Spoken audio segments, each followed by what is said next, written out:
ಸ್ಪರ್ಧಾತ್ಮಕ ಪರೀಕ್ಷೆಗಳ ಪ್ರತಿಷ್ಠಿತ ತರಬೇತಿ ಸಂಸ್ಥೆಯಾಗಿರುವಂತಹ ವಿದ್ಯಾಮಾತಾ ಅಕಾಡೆಮಿ ಪುತ್ತೂರು ಇಲ್ಲಿ ಪೊಲೀಸ್ ಕಾನ್ಸ್ಟೇಬಲ್ ನೇಮಕಾತಿಗಳಿಗೆ ತರಬೇತಿ ಪ್ರಾರಂಭ ಆಗಿದ್ದು ತರಬೇತಿಯನ್ನು ಪುತ್ತೂರು ಉಪವಿಭಾಗ ಡಿವೈಎಸ್ಪಿ ಪ್ರಮೋದ್ ಕುಮಾರ್ ಬಿ ಉದ್ಘಾಟಿಸಿದರು. ಕರಾವಳಿ ಭಾಗದಲ್ಲಿ ಸರ್ಕಾರಿ ಹುದ್ದೆಗಳಿಗೆ ಪ್ರಯತ್ನ ಪಡುವವರ ಸಂಖ್ಯೆ ಕಮ್ಮಿ ಇದ್ದು ವಿದ್ಯಾಮಾತಾ ಅಕಾಡೆಮಿ ಇಂತಹ ಸಂದರ್ಭದಲ್ಲಿ ಜಾಗೃತಿಯನ್ನು ಮೂಡಿಸಿಕೊಂಡು ತರಬೇತಿ ನೀಡುವುದರ ಮೂಲಕ ಸರ್ಕಾರಿ ಹುದ್ದೆಗಳಿಗೆ ಕರಾವಳಿ ಭಾಗದಿಂದ ಕೂಡ ಹೋಗಬಹುದು ಎಂದು ನಿರೂಪಿಸಿದ್ದಾರೆ. ಪೊಲೀಸ್ ಸೇವೆಗಳಿಗೆ ಇನ್ನಷ್ಟು ಈ ಭಾಗದ ಯುವಕರು ಸೇರುವಂತಾಗಬೇಕು ಎನ್ನುವ ನಿಟ್ಟಿನಲ್ಲಿ ಪೊಲೀಸ್ ಇಲಾಖೆ ಕೂಡ ಸ್ಥಳೀಯ ಅಭ್ಯರ್ಥಿಗಳೇ ಆಯ್ಕೆಯಾಗಬೇಕು ಎಂದು ಪ್ರಯತ್ನ ಪಡ್ತಾ ಇದೆ.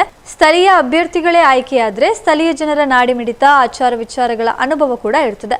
ಇದರಿಂದ ಸ್ಥಳೀಯ ಮಟ್ಟದಲ್ಲಿ ನಡೆಯುವ ಯಾವುದೇ ಘಟನೆಗಳನ್ನು ನಿಯಂತ್ರಿಸಲು ಪೊಲೀಸ್ ಇಲಾಖೆಗೆ ಸಾಧ್ಯ ಆಗ್ತದೆ. ಸರ್ಕಾರ ಸುಮಾರು 70,000 ಹುದ್ದೆಗಳಿಗೆ ನೇಮಕಾತಿ ಪ್ರಕ್ರಿಯೆ ಪ್ರಾರಂಭಿಸಿದ್ದು ನೇಮಕಾತಿಗಳ ಹಬ್ಬವೇ ನಡೀಲಿಕ್ಕಿದೆ. ಈ ನಿಟ್ಟಿನಲ್ಲಿ ಎಲ್ಲಾ ವಿದ್ಯಾರ್ಥಿಗಳು ಎಚ್ಚೆತ್ತುಕೊಳ್ಬೇಕಾಗಿದೆ ಎಂದು ತರಬೇತಿಯನ್ನು ಉದ್ಘಾಟಿಸಿ ಶುಭ ಹಾರೈಸಿದರು.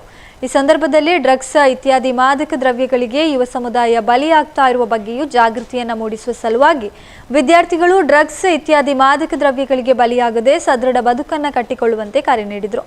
ಕಾರ್ಯಕ್ರಮದಲ್ಲಿ ಉಪಸ್ಥಿತರಿದ್ದ IAS, KAS ಪರೀಕ್ಷೆಗಳ ಪ್ರಖ್ಯಾತ ತರಬೇತುದಾರ ಚಿಕ್ಕಬಳ್ಳಾಪುರ ಜಿಲ್ಲೆಯಿಂದ ಆಗಮಿಸಿದ ವಿದ್ಯಾಮಾತಾದ ಗೌರವ ತರಬೇತುದಾರರಾದ ರಘುನಾಥ್ ರವರು, ನಾನು ರಾಜ್ಯದಾದ್ಯಂತ ಮತ್ತು ಹಲವು ತರಬೇತಿ ಸಂಸ್ಥೆಗಳಲ್ಲಿ ಕೆಲಸ ಮಾಡಿದ್ದು ವಿದ್ಯಾಮಾತಾ ಅಕಾಡೆಮಿಯಲ್ಲಿ ಎಲ್ಲಿಯೂ ಇಲ್ಲದ ಶಿಸ್ತು, ಡಿಜಿಟಲ್ ತರಬೇತಿ ವ್ಯವಸ್ಥೆ, ಗ್ರಂಥಾಲಯ ಕೂಡ ಇದೆ. ಇದನ್ನ ಈ ಭಾಗದ ಯುವ ಸಮುದಾಯ ಉಪಯೋಗಿಸಿಕೊಳ್ಬೇಕು ಎಂದು ವಿದ್ಯಾರ್ಥಿಗಳಿಗೆ ಕಿವಿ ಮಾತನ್ನ ಹೇಳಿದರು. ಈ ಸಂದರ್ಭದಲ್ಲಿ ವಿದ್ಯಾಮಾತಾ ಅಕಾಡೆಮಿಯ ಆಡಳಿತ ನಿರ್ದೇಶಕ ಭಾಗ್ಯಶ್ರೀ ಅವರು ಪ್ರಾಸ್ತಾವಿಕ ನೆಲೆಯಲ್ಲಿ ಮಾತನಾಡಿ ಅತಿಥಿಗಳನ್ನು ಸ್ವಾಗತಿಸಿ ಗೌರವಿಸಿದರು.